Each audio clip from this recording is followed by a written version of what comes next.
मैं यहाँ पे ऐवान की तवज्जो इस बात पे करवाना चाहूँगा कि इलेक्शन कमीशन के लिए $10 अरब रुपया तकरीबन रखा गया है।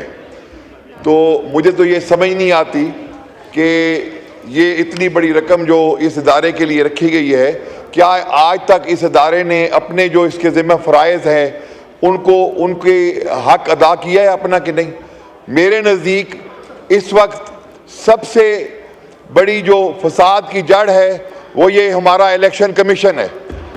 इलेक्शन कमीशन की इतनी बड़ी जिम्मेदारी, पाकिस्तान जमहूरी मुल्क है और उसके ऊपर कंधों पे इतनी बड़ी जिम्मेदारी है कि करोड़ों लोगों के वोट उसकी जिम्मेदारी में आता है कि वो सही तरीके से उनके मुंतखब नुमाइंदों तक पहुँचें, जो कि इलेक्शन कमीशन हमें समझ इस बात की नहीं आती कि ये पाकिस्तान का इलेक्शन कमीशन है या किसी और मुल्क का ये ताबेदारी में ये सब कुछ जो कर रहा है, कार्रवाई कर रहा है।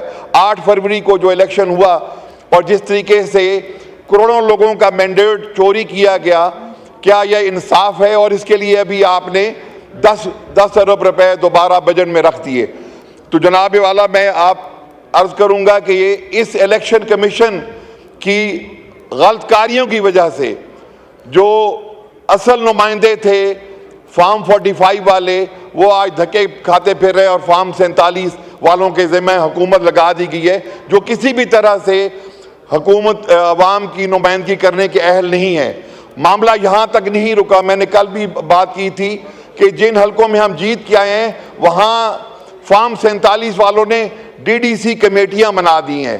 जनाब स्पीकर, आप भी मुंतखब हो के आए हैं और जो मेरे यहाँ भाई बहनें जो सही मानों में इलेक्शन लड़के मुंतखब हो के आए हैं, वो खुद फैसला करें क्या ये इंसाफ है, क्या ये कानून है कि जो मुंतखब नुमाइंदे हैं उनको उनकी जगह उनसे हारे हुए लोगों को जिम्मेदारियाँ सौंपी जाएं और उनके ज़रिए काम करवाए जाएं। ये तौहीन है, ये वोटर की तौहीन है जो इलेक्शन कमीशन कर रहा है। इलेक्शन कमीशन की वजह से ये सारी खराबियां पैदा हुई हैं।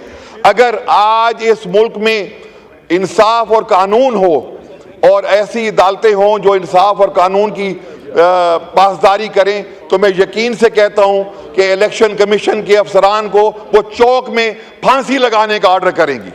क्यों? क्योंकि इस मुल्क की सबसे बड़ा और अहम इदारा इलेक्शन कमीशन है और उसकी गलतकारियों की वजह से आगे हुकूमत जो है वो ऐसे लोगों के सुपुर्द कर दी जाती है जो इसके अहल ही नहीं। जनाबे वाला, मैं यहाँ अर्ज करूँगा कि इसी नाजायज़ हुकूमत जो हम पे मुसल्लत की गई उसकी वजह से आज पंजाब भर में, पाकिस्तान भर में पुलिस गर्दी अपने अरूज पे है। पुलिस ने लोगों का जीना हराम कर दिया है। जनाबे वाला, मेरे हल्का मियांवाली में DPO जो मतीउल्लाह नवानी है उसकी मौजूदगी में रिकॉर्ड कत्ल हुए हैं। ये आप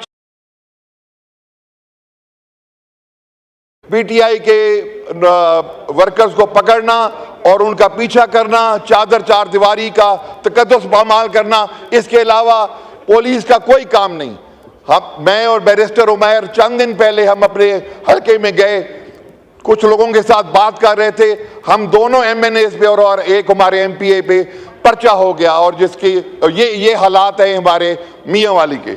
इसके अलावा जनाब स्पीकर, इस फॉर्म 47 की जो हुकूमत है उसने हमारे जो मियांवाली का किसान है उसके मुंह से रोटी का निवाला छीन लिया है। मियांवाली में पानी क्योंकि बहुत ज़्यादा ड्रा डाउन है, वहाँ पे जो हमारी ज़राअत है उसका पानी का खर्च बहुत ज़्यादा है। फ़र्ज़ करें हमारी जो नहरी इलाकों में जो लोग काश्तकार हैं उनका 600 रुपये फ़ी एकड़ एक छमाही का खर्चा है पानी का, जबकि हमारे मियांवाली और ज़िला खुशाब के ज़मींदारों का तकरीबन इस वक्त 27 से 28 हज़ार रुपये फ़ी एकड़ खर्चा है। गंदम की बोरी जो हमारे इलाके का ज़िम्मेदार है उसको घर में 11,000 रुपये से ज़्यादा कॉस्ट करती है और इस वक्त हमारे इलाके का किसान वो गंदम की बोरी 6,000 रुपये पे बेचने पे मजबूर है। इन्होंने ये एक जो चल रहा था एक सिलसिला किसान का और पाकिस्तान थोड़ा सा आगे जा रहा था, उसको भी रोक दिया है। मियांवाली में कॉटन की फसल सबसे अच्छी होती है और इस वक्त इस हुकूमत की गलत कारियों की वजह से मियांवाली में और डिस्ट्रिक्ट खुशाब में कॉटन की फसल कॉस्ट ही नहीं हुई और जो लाखों हमारे ज़मींदार हैं उनका इस वक्त जीना दोभर हो गया है और आइंदा उनके लिए मज़ीद मुश्किलात बढ़ रही हैं। इसी तरह फॉर्म 47 पे बनने वाली हुकूमत ने हमारे मियांवाली में जो हमारी पार्टी ने मदर एंड चाइल्ड एक state of the art hospital दिया था, बोझे इमरान में इन्होंने उस हॉस्पिटल को भी खत्म कर दिया, जो कि बहुत बड़ी 2 मिनट बहुत बड़ी जिम्मेदारी है होने को है जी।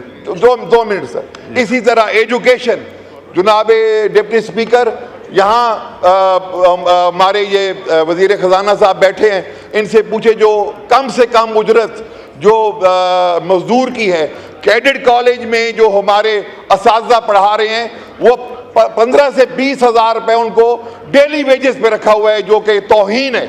उस कैडेट कॉलेज के लिए हमारे इलाके के खटक बेल्ट के गयूर लोगों ने 2200 कनाल ज़मीन मुफ्त दी थी और इसकी वो ये हालत कर रहे हैं। इसी तरह जो हमारे शुक्रिया, बस अब हो गया, नहीं अब हो गया बस, प्लीज जी माइक खोले, वाइंड अप करें please.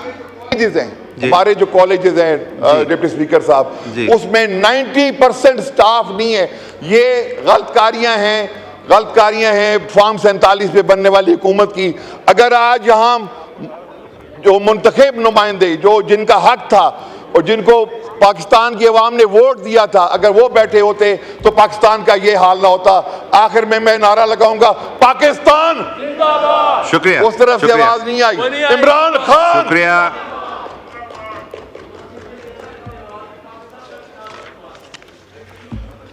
Ji before the next speaker एक अनाउंस